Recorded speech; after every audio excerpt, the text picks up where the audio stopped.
Bonjour à tous, dans cette vidéo je vais vous présenter le TIPE d'un étudiant qui était en filière PT et qui a obtenu la note de 18,4 sur 20.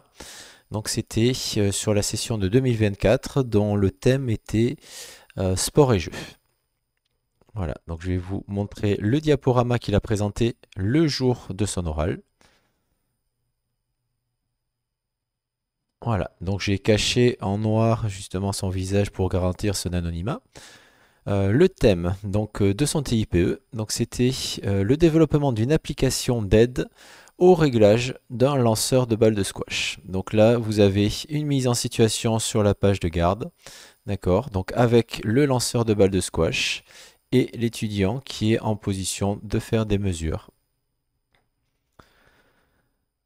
Donc, dans le choix d'un TIPE, la grosse difficulté, c'est de choisir déjà la problématique. Donc, trouver quelque chose qui puisse euh, amener à une vraie problématique et répondre à une vraie question.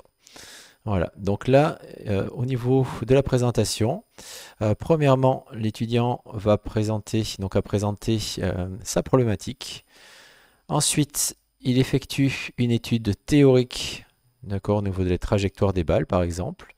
Il effectue des expériences préliminaires pour pouvoir, à partir de ces expériences préliminaires, effectuer des modélisations numériques.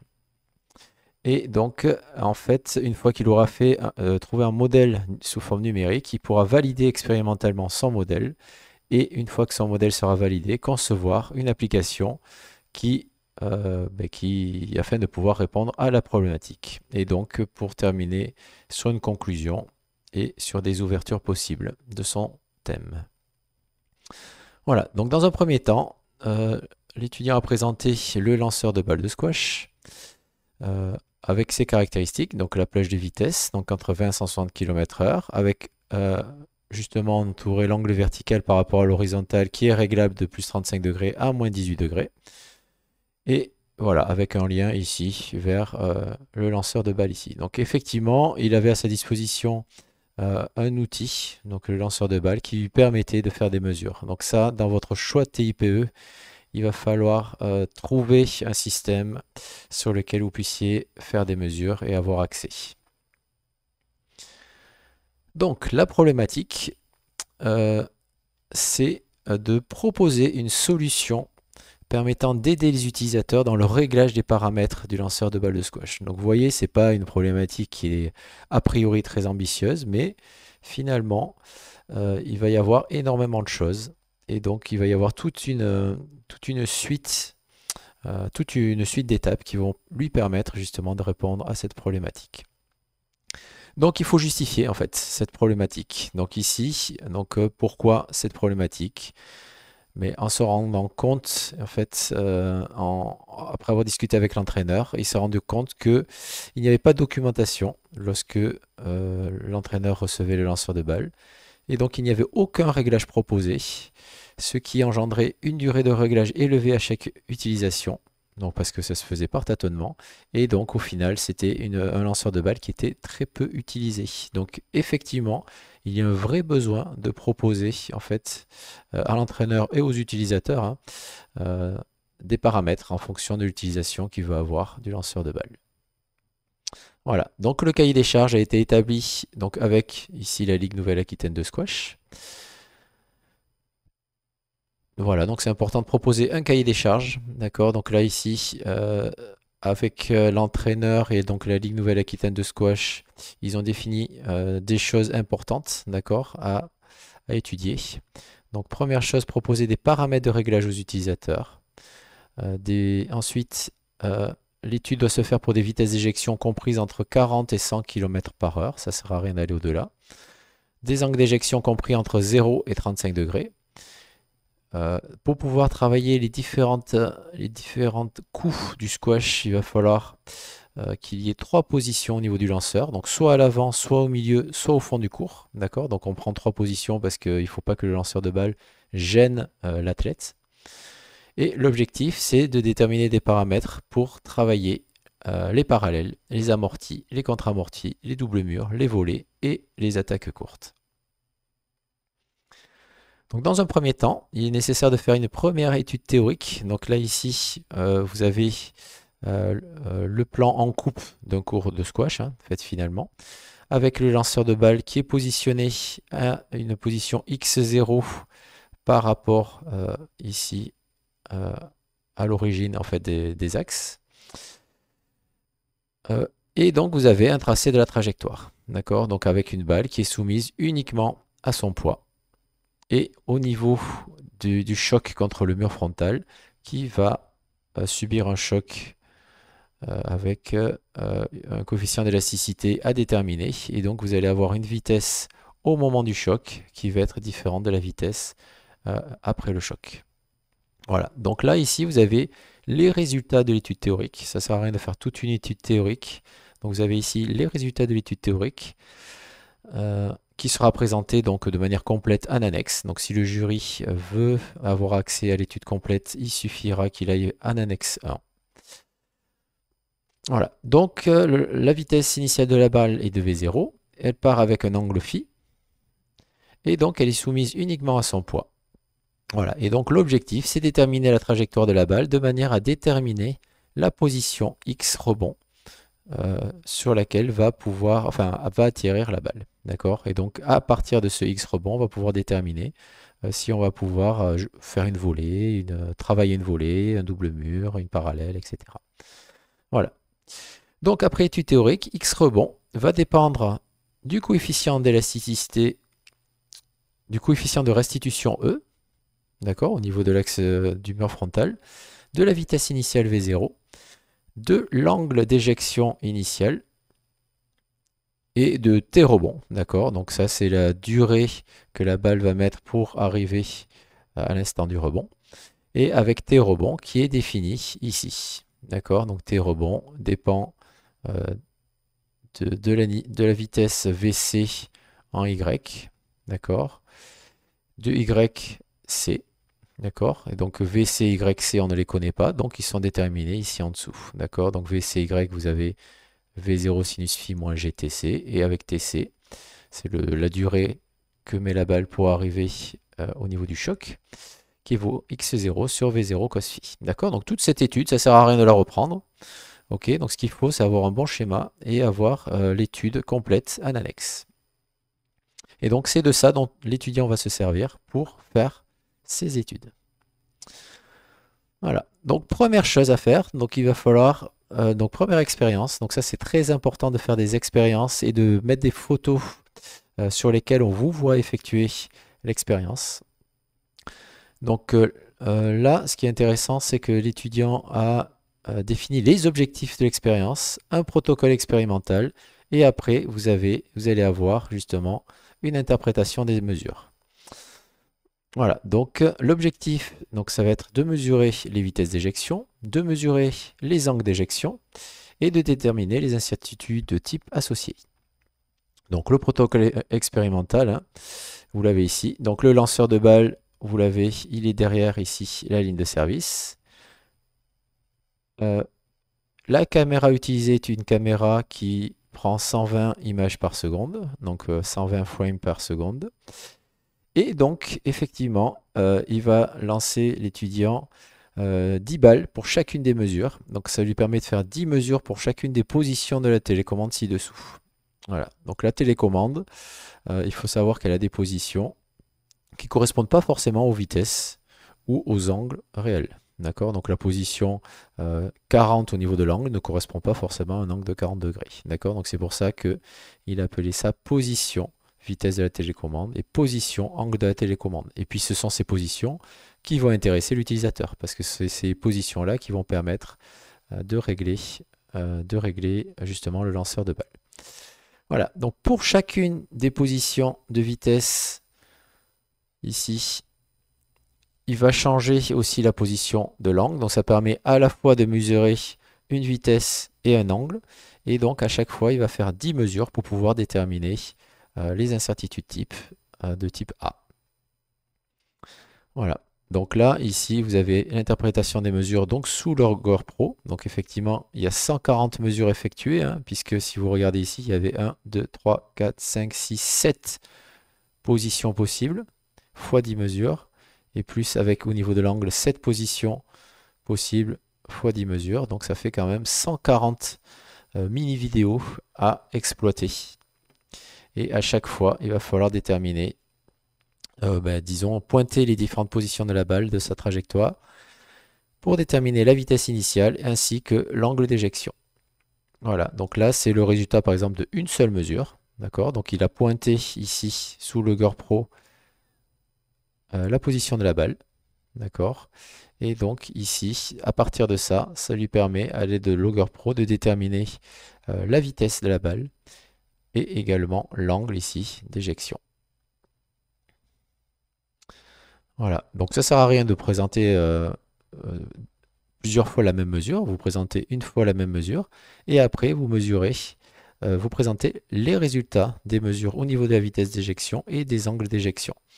Voilà, donc par exemple, pour une position de vitesse de télécommande de 60, la vitesse mesurée donc, correspond à la moyenne des 10 vitesses. Donc ça, il a mesuré par exemple 58 km/h et l'incertitude type en km/h qui avait été calculée justement à partir de ces 10 mesures. Même chose pour les angles d'éjection. D'accord, donc vous avez par exemple pour une angle d'éjection réglé au niveau de la télécommande de 35, la moyenne des angles d'éjection mesurés vaut 28,1 degrés et l'incertitude type associée vaut 0,277 degrés. Voilà, donc là ça lui permet en fait de caractériser tout le lanceur de balles. Voilà.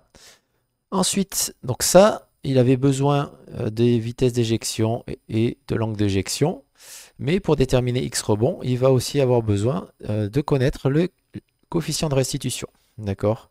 Donc c'est l'objet de l'expérience 2. Donc toujours avec une mise en situation. D'accord? Donc le lanceur de balle qui est proche du mur frontal. Et l'objectif, c'est de mesurer la vitesse avant le choc et après le choc frontal afin de déterminer le coefficient de restitution. Voilà, donc les objectifs, donc mesure des vitesses avant l'impact sur le mur, mesure des vitesses après impact sur le mur, ce qui permettra de déterminer le coefficient de restitution, donc on verra comment, tracé du coefficient de restitution en fonction de la vitesse, et détermination des incertitudes type. Donc le protocole expérimental, donc voilà, donc il présente un petit peu son protocole avec une image associée. Le lanceur de balle est placé à 2,5 mètres du mur frontal. Toujours la caméra à régler à 120 images par seconde. L'objectif, c'est de mesurer les vitesses avant et après impact sur le mur et de faire 10 mesures pour chacune des 7 positions de la télécommande ci-dessous. Voilà, donc les vitesses de 40 à 100. D'accord, vous avez 7 positions de vitesse et l'objectif, c'est de mesurer, de faire 10 mesures de vitesse avant et après impact pour chacune de ces 7 positions.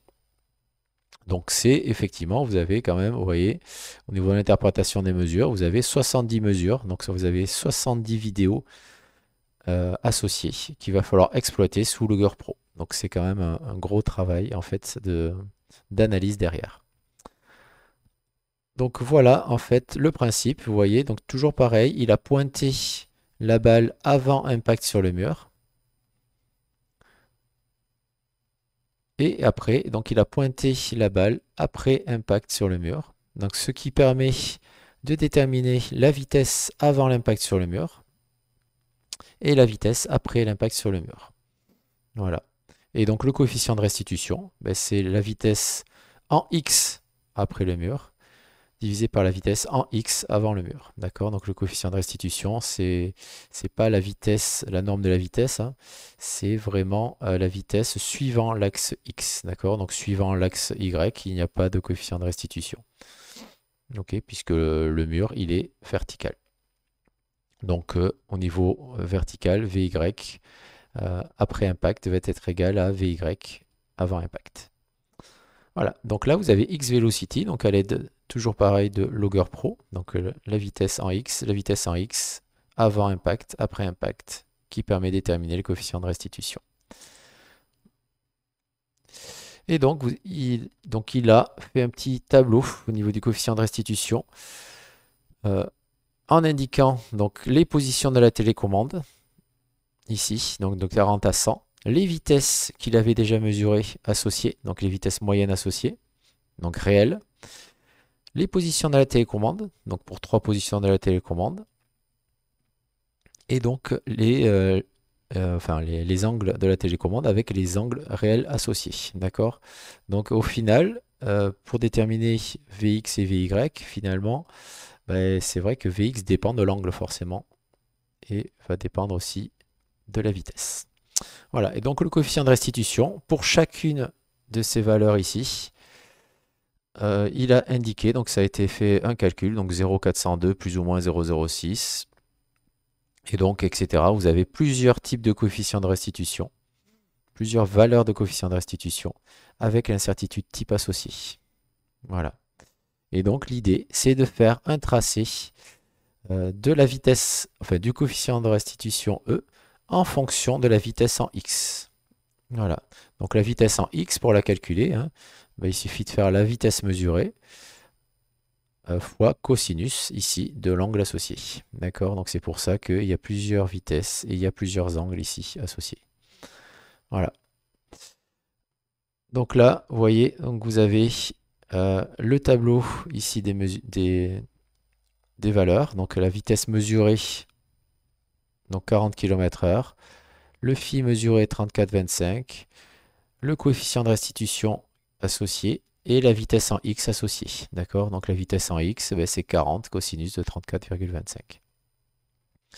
Voilà. Donc dans la bibliographie, il avait trouvé, donc ça justement pour justifier la modélisation, il avait trouvé un modèle en fait qui permet de modéliser le coefficient de restitution en fonction de la vitesse, qui était sous la forme a fois Vx puissance b. Et donc il a utilisé ce même modèle.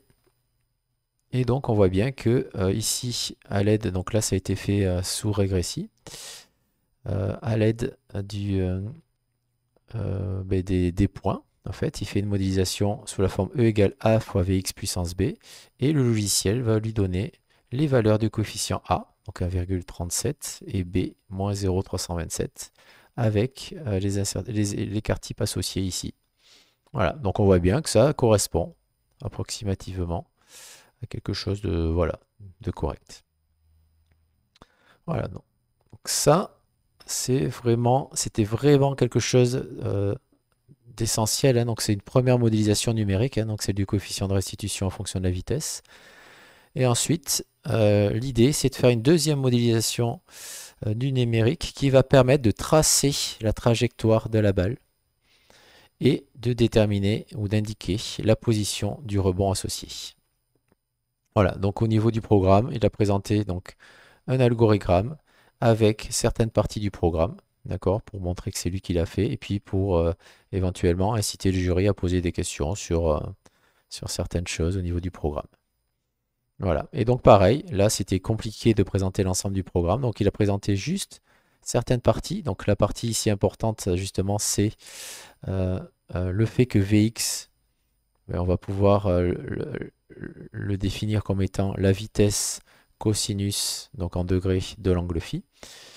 Et le coefficient de restitution, donc il réinvestit en fait la simulation qu'il a fait précédemment, donc il réutilise la relation E qui est égale à 1,37 fois Vx puissance moins 0,327.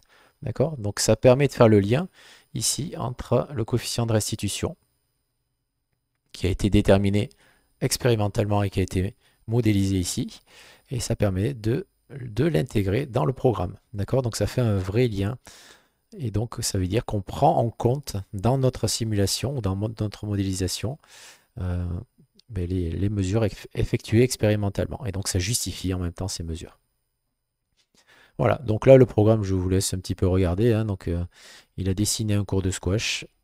Et après, donc, il a tracé en fait la trajectoire de la balle en utilisant l'équation qui correspond à la trajectoire en elle-même. Voilà, donc le programme complet, donc je vous le montrerai en fin de vidéo, hein, donc il est en annexe 2. Et voilà donc les résultats obtenus au niveau de la trajectoire de la balle. D'accord? Donc en fait, donc ça c'est intéressant parce qu'il y a possibilité pour l'utilisateur de modifier ici la position initiale du lanceur de balle, donc x0, et de régler la vitesse initiale V0 de la balle et l'angle phi initial. Donc en réglant ces trois paramètres, la trajectoire va être modifiée. Donc vous voyez, donc si je fais x0 égale 2,05 m, v0 égale 90,53, phi égale 11,95, vous avez la trajectoire ici de la balle qui se trace.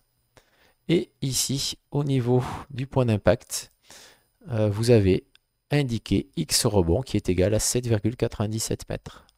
D'accord? Et il y a aussi indiqué le coefficient de restitution qui correspond à ces paramètres de réglage. D'accord? Donc le coefficient de restitution au niveau de l'impact sur le mur est de 0,316 et la position du rebond va être à 7,97 mètres. Si l'utilisateur change les paramètres, donc par exemple il met le lanceur de balle en fond de cours de squash, d'accord? Parce que là vous avez à gauche le mur frontal, les lignes et derrière le mur du fond. Donc si il met le lanceur de balle au fond du cours de squash avec une vitesse initiale de 45 km/h et un angle de 20 degrés, donc vous voyez, vous avez ici une trajectoire qui est totalement différente, d'accord? Un coefficient, donc avec ici un point d'impact qui va se situer à 1 mètre du mur frontal, donc 0,99 mètres, et un coefficient de restitution de 0,402. D'accord? Voilà, donc là ça permet, vous voyez par exemple, sur le premier trajectoire, la balle va aller au fond, donc ça va permettre par exemple au joueur de travailler sa parallèle ou un double mur. Et donc sur la deuxième phase, vous avez ici un impact sur le sol qui est à l'avant du cours, et donc ça va permettre au joueur d'aller travailler par exemple sur les amortis. Voilà, pour pouvoir voilà, faire des parallèles, mais en réponse à un amorti. Voilà, donc ça visuellement c'est vraiment intéressant parce que vous avez la coupe du cours de squash qui est dessinée en rouge et vous avez la trajectoire de la balle qui est dessinée en bleu avec des réglages effectués par l'utilisateur et des résultats affichés en temps réel. Voilà. Ensuite, dernière chose, donc faire la trajectoire, donc c'est une première étape, mais l'idée c'est de déterminer l'incertitude sur la position du rebond. D'accord? Et donc là, il a utilisé la méthode de Monte-Carlo.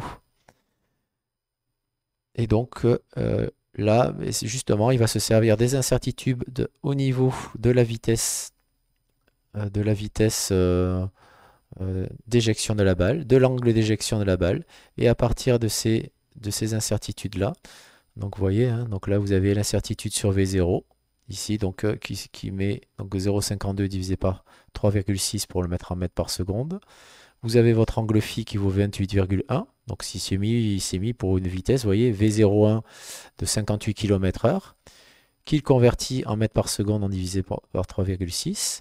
L'incertitude de V0, donc qui vaut 0,52 divisé par 3,6. Donc 0,52 c'est un paramètre qu'il avait déterminé.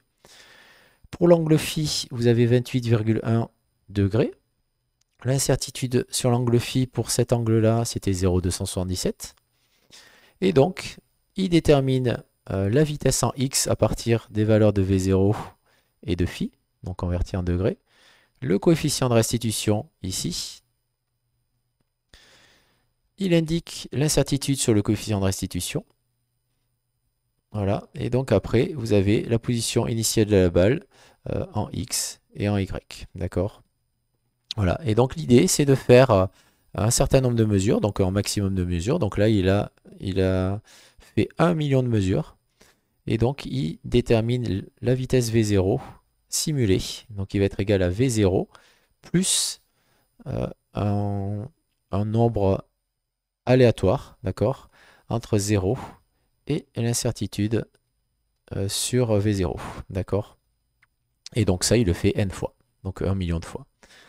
Voilà, donc il va déterminer 1 million, il va simuler 1 million de vitesses qui vont être dans le domaine d'incertitude souhaitée. Même chose pour phi, il va simuler 1 million d'angles phi, d'accord, qui vont être compris justement entre l'angle phi et l'incertitude associée. Et encore, même chose pour le coefficient d'élasticité. Le coefficient de restitution, pardon.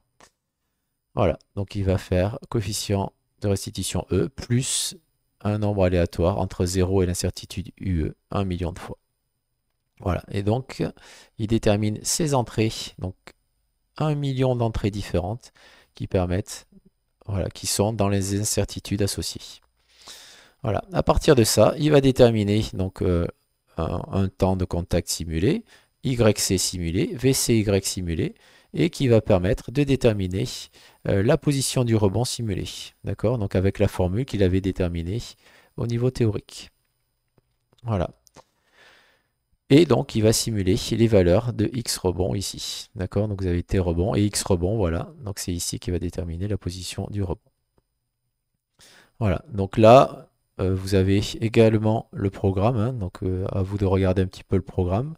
Donc, c'est un programme assez classique. Et donc, vous avez l'algorithme ici associé. Voilà. Et donc, au niveau des résultats obtenus, d'accord, pour un essai avec une vitesse donc 58 km/h et un angle de 28,1 degrés, hein, donc c'est ce qui était dans le programme.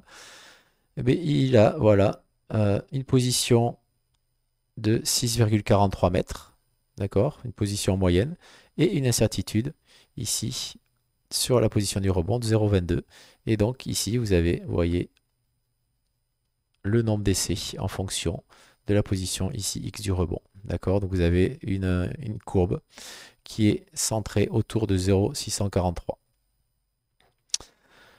Voilà.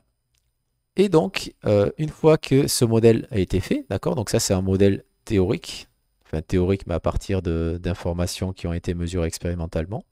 Donc ça c'est un modèle numérique qui va permettre, qu'il va falloir valider, d'accord, donc ça c'est quelque chose qui a été fait, donc ça c'est intéressant de pouvoir valider ce modèle expérimentalement. Donc on revient, donc il y a eu des expériences qui ont été faites, des exploitations avec des modèles numériques qui ont été établis. Et maintenant, il va falloir valider expérimentalement le modèle.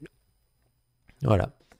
Et donc, il a choisi d'utiliser la vérification. Donc, il a positionné le lanceur, par exemple, à 5,44 mètres, avec une vitesse initiale de 58 degrés, un angle initial de 34,25 degrés. Voilà. Donc, ça, c'est la trajectoire qui a été déterminée par le modèle. Donc, a priori, la position du rebond doit être autour des 7,55 mètres par rapport à l'axe ici, 0. Et donc ici, vous avez les incertitudes sur la position du rebond, en fait le nombre de C qui va être associé. D'accord? Donc a priori, on devrait avoir des balles qui vont rebondir autour des 7,55 mètres, mais forcément, certaines balles vont rebondir un petit peu avant, certaines balles vont rebondir un petit peu après.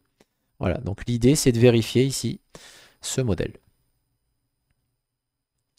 Voilà, donc pour vérifier ce modèle, l'étudiant, il a positionné le lanceur de balle à 5,44 mètres. Donc, ce n'est pas une position qui avait été choisie au hasard, hein, parce que c'est la position qui correspond ici à la ligne du milieu. Il a réglé la télécommande vitesse à 60, angle à 40. Donc, vitesse 60, angle 40, ça correspondait à une vitesse de 58 km/h et un angle de 34,25 degrés. D'accord? Donc, il ne faut pas confondre les positions de la télécommande avec les vitesses réelles et l'angle réel.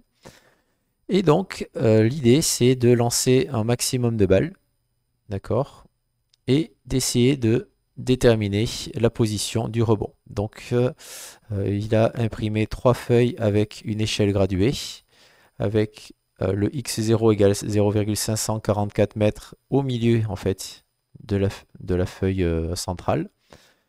Et donc, à chaque fois que la balle va venir impacter les feuilles ici, il va faire une petite croix. Voilà. Donc marquage de la position du rebond de chaque balle avec des croix. D'accord?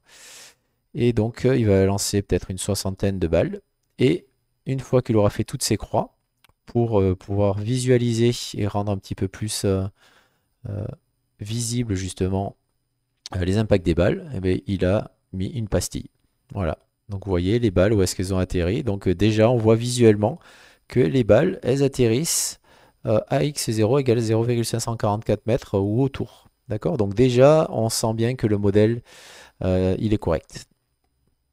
Voilà. Donc au niveau de l'exploitation des mesures, donc il a effectué 63 mesures.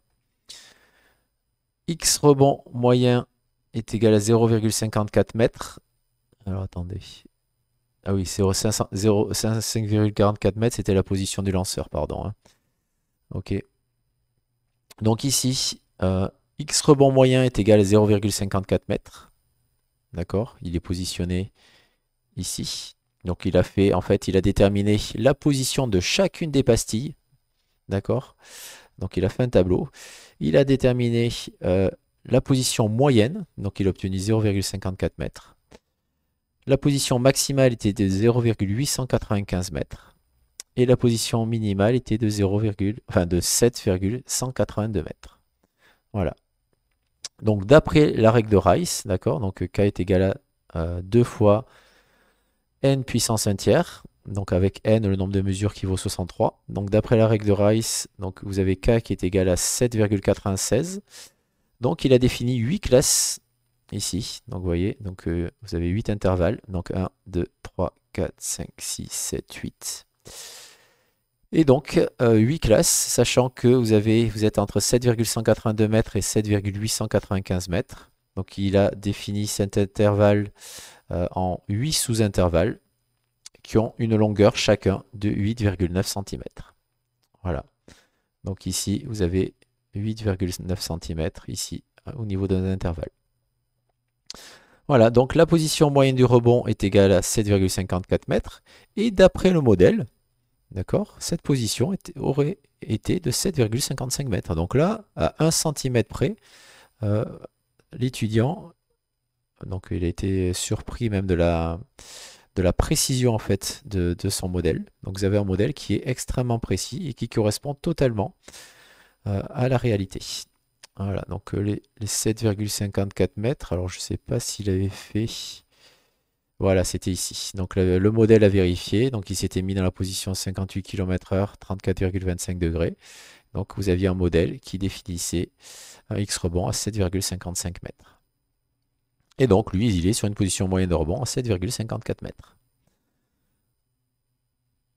Voilà, donc ça c'est déjà très intéressant. Donc vous voyez, d'après au niveau des intervalles, il a déterminé le nombre de balles qui sont tombées dans chacun des intervalles. Donc vous voyez, donc dans cet intervalle ici, il y en a 17 balles qui sont tombées. Dans l'autre 13, 11, 4, 4. Et de l'autre côté, vous avez 6, 3 et 5. D'accord? Donc en déterminant le nombre de balles tombées dans chaque intervalle, vous voyez, à l'aide d'un petit programme, hein, donc tout simple, il a pu définir, donc tracer un histogramme des valeurs obtenues. D'accord? Donc vous avez un histogramme qui est compris entre 7,2 et 7,9 avec les valeurs obtenues. D'accord? Donc ça, il peut faire le lien avec le modèle qui est ici. D'accord? Donc là, ici, c'était sur 1 million, donc le modèle numérique, on pouvait faire 1 million de simulations. Donc effectivement, si on n'en fait que 60, les petits paliers, ben, on les voit quand même beaucoup plus apparaître. Voilà, mais on peut les comparer et on sent bien que si on faisait plus de mesures, mais ça augmenterait, on pourrait diminuer le nombre de classes et on se rapprocherait certainement du modèle ici.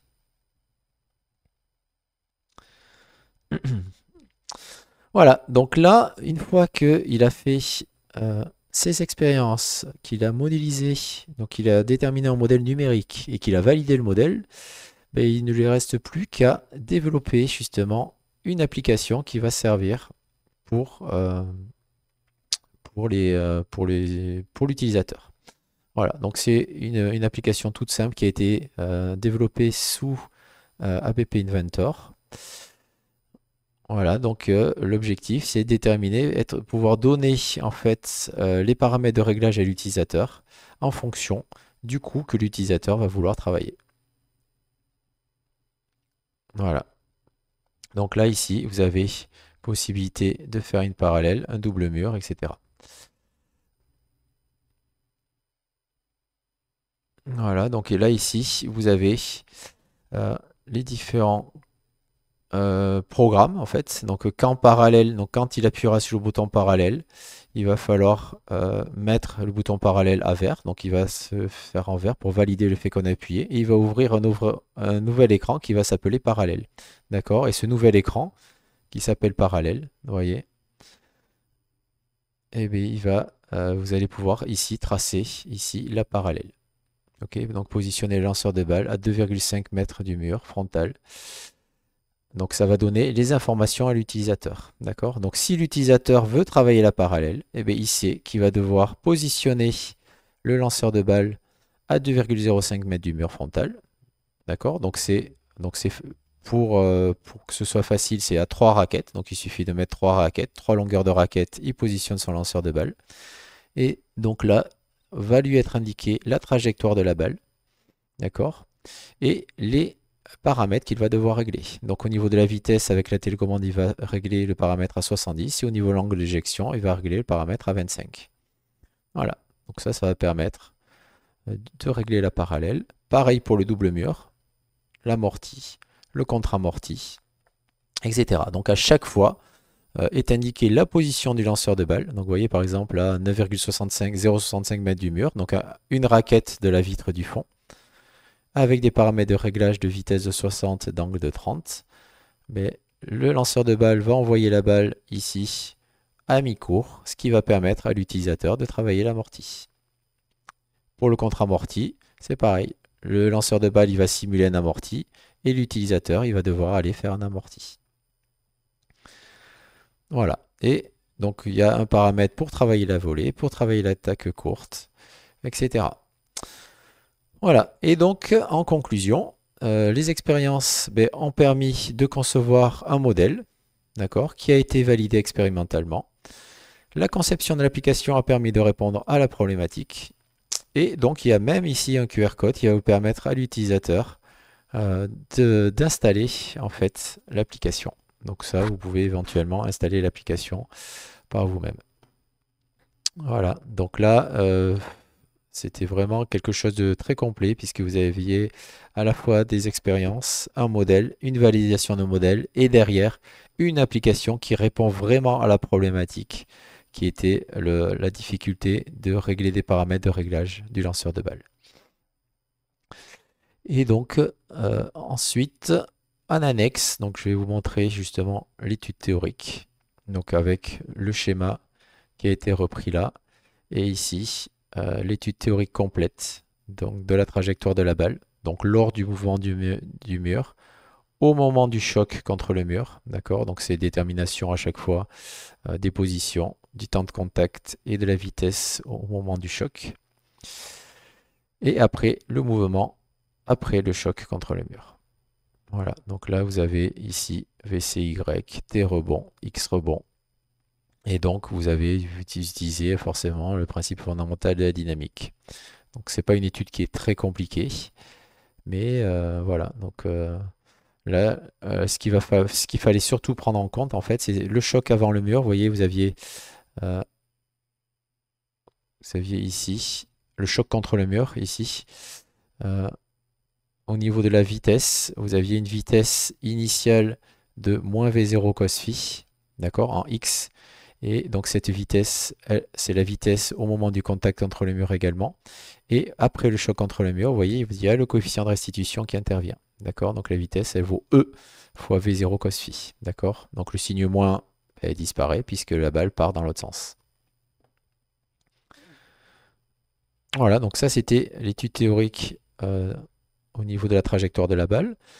Vous avez ici le programme complet, en fait, au niveau de la détermination de la trajectoire de la balle également. Vous voyez, donc là c'est un programme qui prend plusieurs pages et qui permet éventuellement au jury de poser des questions. Et puis voilà. Voilà, donc un TIPE de bonne qualité qui a obtenu la note de 18,4 sur 20. Merci pour votre attention et puis bon courage si vous passez cette épreuve-là. À très bientôt.